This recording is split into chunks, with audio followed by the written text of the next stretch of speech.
اور اس طرح سے جلوس میں جو جتنے لوگ سہبھاگی ہوتے ہیں ان کا اگر سنمان کیا جائے تو یہ بہت اچھی بات ہے۔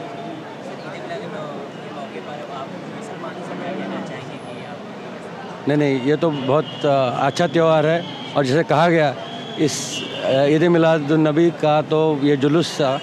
اپنے فریڈم موومنٹ سے تعلقات ہے، تو یہ سب اس میں سہبھاگی ہوتے ہیں، مسلمان تو کرتے ہی ہیں، ہندو بھی اس میں سہبھاگی ہوتے ہیں، اور یہ بھائی چارے کا بہت بڑا پرتیک ہے۔ عید میلاد النبی کے موقع پر خاص کر آپ امت مسلمہ سے کیا پیغام دینا چاہیں گے؟ جو جوان ہیں ہندوستان کے، ان سے آپ کیا کہنا چاہیں گے اس خاص موقع پر؟ دیکھیے، اس خاص موقع پر سب سے پہلے میں سب کو مبارکبادی پیش کروں گا عید میلاد النبی کی، اور میں ساتھ میں میرے پورے دیش کے جوانوں کو، بھائیوں کو ایک میسج دینا چاہتا ہوں، خاص طور سے جوان طبقے کو، کہ آپ حضور اکرم صلی اللہ علیہ وسلم کی سنتوں پہ عمل کرنے کی پوری کوشش کریے، اور جو ہمارے کچھ بھائی لوگ آج کی تاریخ میں بہک گئے ہیں کوئی سوشل نیٹ ورک پہ جا کے سائٹ پہ، تو بہکاؤ میں مت آؤ میرے بھائیوں، یہ صرف بلگا رہے ہیں آپ کو، لیکن میرے حضور صلی اللہ علیہ وسلم کی سنت پہ آپ چلو گے تو نہ دین سے بھٹکو گے نہ دنیا سے بھٹکو گے۔ آج میں اس دن سب کو میسج یہ دینا چاہتا ہوں، سنت پہ عمل کرو، نیک ہو جاؤ، ایک ہو جاؤ، اور غلط کام مت کرو۔ ناظرین، ایکتا ویلفیئر ایسوسی ایشن جو تقریباً 20 سال سے عید میلاد النبی کے موقع پر جو خلافت آج سے جلوس نکلتا ہے، وہ جلوس میں اپنی خدمت کو انجام دیتی ہے اور بہترین طریقے سے اختتام تک اس کو جو ہے پہنچانے کی کوشش کرتی ہے۔ یہاں پر کئی بڑی شخصیت بھی آتی ہیں، خاص کر اس موقع پر اتحاد کا پیغام دینے کے لیے، اور یہاں پر ہمارے ساتھ موجود ہے، آپ دیکھ سکتے ہیں اقبال میمن صاحب، جو ہر سال کی طرح اس بار بھی یہ ہمیں بہترین طریقے سے پیغام دینا چاہیں گے۔ تو سب سے پہلے تو آپ حضرات کو میں عید میلاد النبی کی بہت بہت مبارکباد پیش کرتا ہوں۔ اس خاص موقع پر، خاص دن پر آپ ہندوستان کی جو عوام ہے ان سے کیا کہنا چاہیں گے؟ کیسا رہا اس سال کا ایکسپیرینس آپ کا؟ سب سے پہلے تو میں جشن عید میلاد النبی کی تمام لوگوں کو، چاہے ہندو ہو، چاہے مسلمان ہو، چاہے مسلم کے اندر جتنے بھی فرقے ہوں، سارے فرقے کو کوئی بھید بھاؤ کیے بغیر سب کو میں مبارکباد دوں گا آپ کے وین چینل کے مادھیم سے، اور پورے ہندوستان کا یہ پیغام ہے، ہر جگہ جلوس نکلتا ہے۔ آپ صلی اللہ علیہ وسلم کا پیغام ہی یہی تھا کہ ایکتا، بھائی چارہ، محبت آپس میں، کسی سے آپ نے بدلے کی بھاونا کبھی بھی نہیں رکھی۔ تو ہم انسان کے اندر بھی یہ ہونا چاہیے کہ بدلے کی بھاونا ہم کسی کے ساتھ بھی کبھی نہ رکھیں، یہ حضور کی تعلیمات ہماری ہے۔ آپ صلی اللہ علیہ وسلم کے کو جنہوں نے جو نقصان پہنچایا، جن کے اوپر ظلم کیا، اس کے بعد جب فتح مکہ ہوا، جب مکہ ہوا، تو آپ صلی اللہ علیہ وسلم کی بہترین ایک ایگزامپل دیا کہ کسی کے ساتھ بھی انہوں نے بدلہ نہ لیا۔ یہ سب سے بڑا ایگزامپل ہمارے اس میں ہم کو آپ صلی اللہ علیہ وسلم نے دیا ہے۔ جیسا کہ ہم دیکھیں، ہم کئی سال سے یہاں پر آ رہے ہیں کوریج کے لیے، لیکن اس بار میں نے ایک بہت ہی خاص بات دیکھی، وہ یہ تھی کہ اس خاص دن پر آپ نے یتیموں کو یاد رکھا، اور جو ایک بہترین انیشیٹو اگر کہا جائے، ایک خاص کر جس کو لوگ بھول جاتے ہیں، لوگ خوشیاں مناتے ہیں لیکن وہ بچے جو یتیم خانے میں رہتے ہیں ان کو لوگ بھول جاتے ہیں، لیکن ان کو آپ نے یاد رکھا، تو اس کے بارے میں آپ کیا کہنا چاہیں گے؟ آپ صلی اللہ علیہ وسلم میں کئی حدیثیں ایسی موجود ہے یتیموں کے لیے کہ یتیم کے سر پہ کوئی ہاتھ بھی اگر رکھ دیا تو بہت بڑی نیکی اس نے کیا۔ اس کے لیے اس حساب سے مجھے وہ حدیث کچھ دن پہلے ہی مجھے سننے میں آئی اور میں نے سنا، تو میں اس دن سے میں نیت کر لیا کہ عید میلاد النبی کے موقع پہ ہم یتیموں کو اس بار ضرور بلائیں گے۔ دوسرا کام ہم نے کیا کہ کچھ ہمارے نوجوان ساتھی آل انڈیا میمن جماعت فیڈریشن کے جو یوتھ بچے تھے، وہ ڈی جے وغیرہ اس آج کی تاریخ میں ڈی جے نکالتے تھے، ہم نے ان کو ڈی جے بند کروا کر کے ان کو کہا کہ یہ جو پیسے آپ کے بچتے ہیں وہ یتیم خانے میں آپ فروٹ دیں اور ہاسپٹلوں کے اندر مریضوں کو فروٹ آج بانٹے۔ آج یہاں پر صبح 12 بجے ایڈیشنل کمشنر ڈی سی پی وغیرہ آئے تھے، ان کے ہاتھوں سے ان نوجوان بچوں کو آل انڈیا میمن جماعت فیڈریشن کے یوتھ ونگ کو ہم نے بیچ دیا، اور وہ یتیم خانے میں گئے، یتیم بچوں کو فروٹ دیا، اور اس کے بعد جے جے ہاسپٹل کے اندر 500 فروٹ پیکٹ ہم لوگوں نے بنوائے تھے، اور وہ 500 فروٹ بچوں کو، مریضوں کو انہوں نے بانٹا۔ ایک دوسری روایت ہم نے یہ چالو کی کہ ڈی جے کے جتنے بھی پیسے بچیں وہ غریبوں میں بانٹنا۔